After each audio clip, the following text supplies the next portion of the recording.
போல் இல்லை வீழ்ந்து சாய்கிறேன். துளி தேனை போல அவள் பேச்சை கேட்டேன். நான் என்னை விட்டு மிதக்கிறேன். யாரோ இவள் என் பக்கம் வந்து போன பின்பும் வாசம் மட்டும் இன்னும் போகவில்லையே.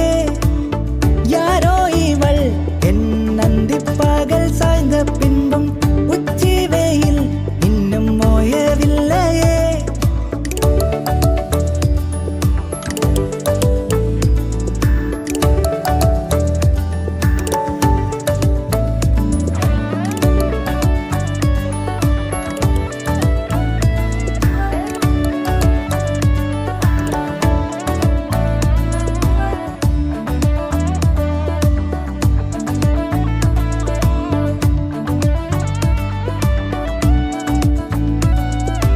ஒப்பனைகள் இல்லா நீ தொல்லை அழகு, கற்பனையை தாண்டி நீ